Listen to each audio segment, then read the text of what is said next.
Coaches, Rick Stewart of All Access Coaching. I'm really excited to bring you this free video, and make sure you hit the subscribe and like button down below. It gives us valuable data as far as what coaches want. And also, if I can get to 1,000 subscribers, I'll start doing weekly YouTube clinics for free. And if you hit the like and subscribe button, you'll get notified when we upload new content. We're uploading 3 or 4 videos every week. Coaches, because the quick game is a big part of our offense, we have to use it in a variety of different ways.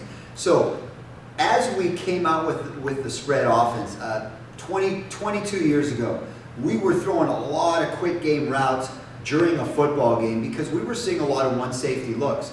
Well, over the course of time, defenses changed and they started jumping routes because of how they're pattern reading. So we couldn't run a lot of mirrored or base quick game during a football game. Although it's still something that we do, we don't do a lot of mirrored quick game. We do a little bit of it, and you'll see on film some of the stuff that we're doing.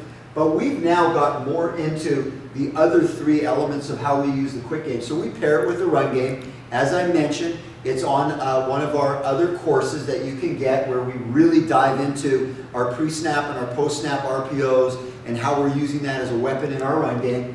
But we also pair our quick game with a mid-level route where we'll have the quick game on one side and then a mid-level route on the other. So we will start with a key defender read, and if that falls apart, that gives the quarterback a parachute, so to speak, where he's got something that he's going to finish the play with and stay one step ahead of the defense.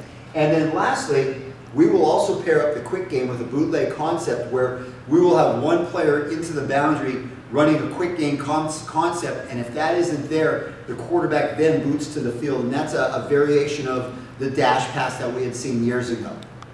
Coaches, I know that we're all hungry to see the diagrams and know what play concepts are, but I really believe that the juice, the bread and butter of the play, and the thing that makes it work isn't necessarily the routes that the receiver is running, but it's how you read it and teaching your players how to read things so that they can have a very high success rate in running the offense. So the very first thing is we identify the player that we're going to read. That defender, we call him the read player. That read player, depending on what your quick game concept is, will either be an outside linebacker or he'll be a corner. So in this concept, as you can see, I circled the outside linebacker. This is just an example of both of a hitch seam concept on one side, and it's mirrored on both sides. I'm only showing you on one of the side. So assuming that the quarterback's going to go to this side, he's going to throw off this defender's movement. If on the snap this defender flies outside, he's going to stick the ball on to the receiver on the seam. If he carries the seam, we're going to throw the ball outside to the hitch. And because it's a single safety look, we know that those corners are going to drop. They're giving quite a bit of cushion so that we're going to be able to throw the ball to him. In the next example, this is now where we have the read player being the corner. So this is our boundary hitch concept. And into the boundary we have the number 1 receiver running a hitch very close to the sideline, and number 2 runs a fade or an inside wheel. And all we're going to do, or the play would start off by reading the corner. If the corner backs out, we're going to put the ball to the wide receiver on the outside shoulder. If the corner stays up and squeezes the route, we're going to stick the ball to the slot receiver as he clears the corner before the safety is able to get over and make a play. In this slide, I want you to understand that although we have a read player, this is the defender that we're reading. So we have hitch seam. Even though we're reading him, we have to identify the next player inside, and we call that player the danger player. Although we're not reading him, we have to understand that he can have an effect on the play by intercepting the ball or knocking it down if the quarterback doesn't get the ball out on time. So as we read this player, we have to understand where he is and not be late with the football because he can have an effect on it. And then in this next slide, here's the read player being the corner, but the danger player is inside of him and he becomes this outside linebacker. So although we're not reading him per se, we have to understand, again, if the ball isn't coming out on time, that this player is going to have an effect on the outcome of that play. Years ago, we started with the quick game probably like most other guys. Like our quarterback couldn't get the ball down the field, but we could play catch with some of our better athletes on the team. Well, like I said, that kind of falls by the wayside as the defenses catch up. But we love the quick game so much, we started to study ways that we can keep it to be an important part of our offense. So we found ways, without having to come up with a bunch of different plays, how could we marry that to concepts that we were already doing? So I want to give you some examples of exactly how we're using the quick game in our offense.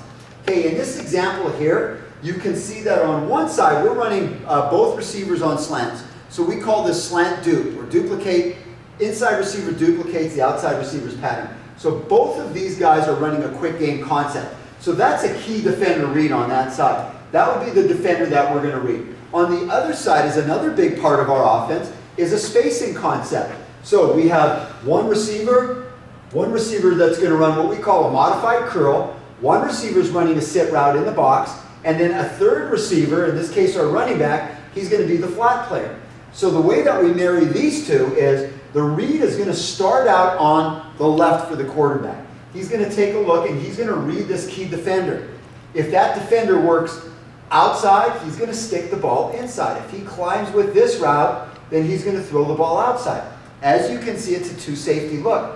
What if that safety squeezes down on the snap of the ball? This now gives the quarterback a fallout, a way to protect him and keep the play safe.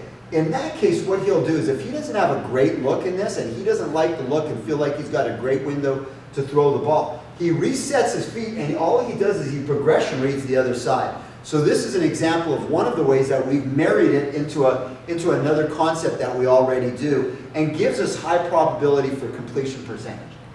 Coaches, I want you to understand that when we take our quick game and we marry it to another concept on the other side, in this example, for this diagram, this could be any quick game concept. So we could run him on a hitch, him on a seam, we could run him on a slant, him on a bubble. So let me give you an example of using hitch, seam, or slant bubble. Both of them are horrible versus this coverage. When we see two safety, there's no way, our quarterback better know that we're not throwing slant bubble. So in that case, it gives the quarterback a fallout. He sees too high, he gets the ball snapped, and he readjusts his feet to the other side. This is a spacing concept on this side where one of the receivers is going to run what we call a modified curl, one of the receivers is going to run a sit route, and then a third receiver is going to come in. He's going to be the flat player, in this case the running back running an arrow.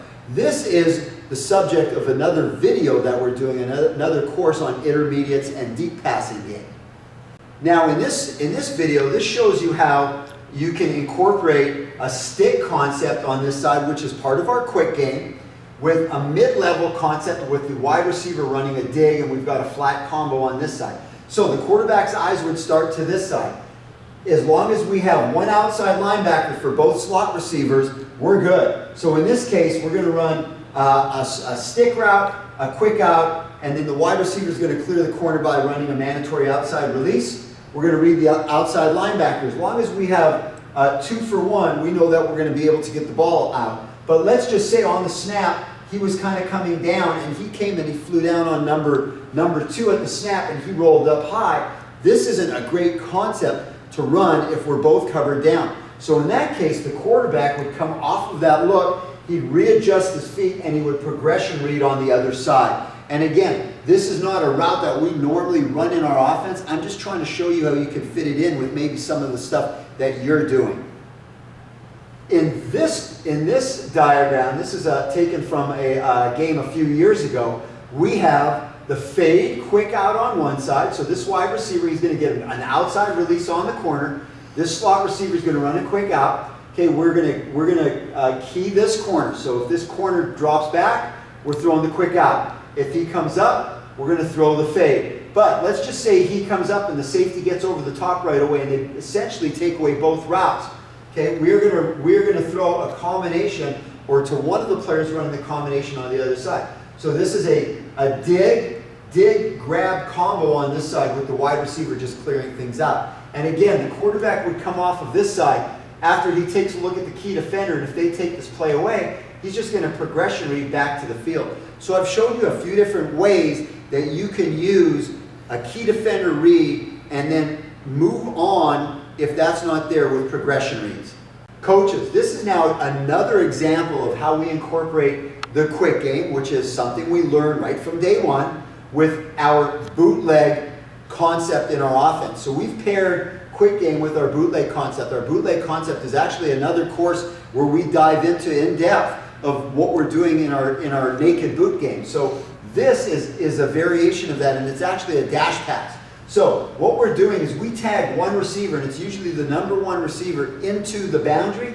We tag him with a quick game route. He's either going to run a hitch, a slant, a quick out. Sometimes if we have a matchup and we get pressed, we'll take a look at him on a fade. And then from there, all the other receivers are running bootleg concept. So if there's a number 2 on that side, he's going to run what we call an Usam under Sam over Mike. It's a drag across the field. Number 2 to the field runs what we call a whip. He runs downfield, sticks his foot in the ground, and works back outside. And then the number 1 receiver runs an 18-yard outside breaking comeback. The quarterback starts the play off by reading the boundary. So he takes a look at the defender. If that defender flies outside on the snap of the ball, he's going to now dash to the play side. So the offensive line would all be blocking back, something that they do when we run bootleg. So they only have to learn one concept anytime they hear our bootleg scheme. They know that they're always blocking back on that. Our running back secures the edge, and our quarterback's going to use his footwork. In our quick game, the quarterback's footwork is 2 steps. If he's right-handed, he's going to go left, right, throw. Or in this case, he's going to go left, right, and he's not going to throw if he sees the defender flying out. He's now going to boot back to the field, and then coming off of this initial read as he comes to the field, our intention is to always throw the flats first. If the flats are being squeezed from the outside, he then goes to the comeback. If the flats are being squeezed from over the top, he's going to go to his Usam. We can also do this dash pass concept out of 3-by-1. So the only difference is we're now in a 3 receiver formation to the field. We're going to call a quick game concept to the single receiver. So in this case, he's running a slant. This now becomes our key defender. If he comes, we're throwing the ball, but if he drops, we're going to turn this into dash pass. So the most outside receiver is going to run the 18-yard outside breaking comeback. The middle receiver is going to run what we call a clear. He's just taking the top off of the coverage. And then the inside receiver does the exact same thing as if we were in 2-by-2. He's going to run a whip route at 6 yards. And then again, the read is going to stay with initially throwing the flat, and then if the flat is taken away, we're most likely going to go to the comeback, and in very few instances will we have to throw the clear.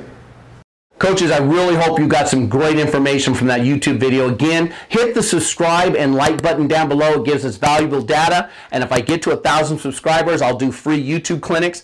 And you also get notified when I'm doing those YouTube clinics and when I upload new content to this channel. Thanks for watching, coaches.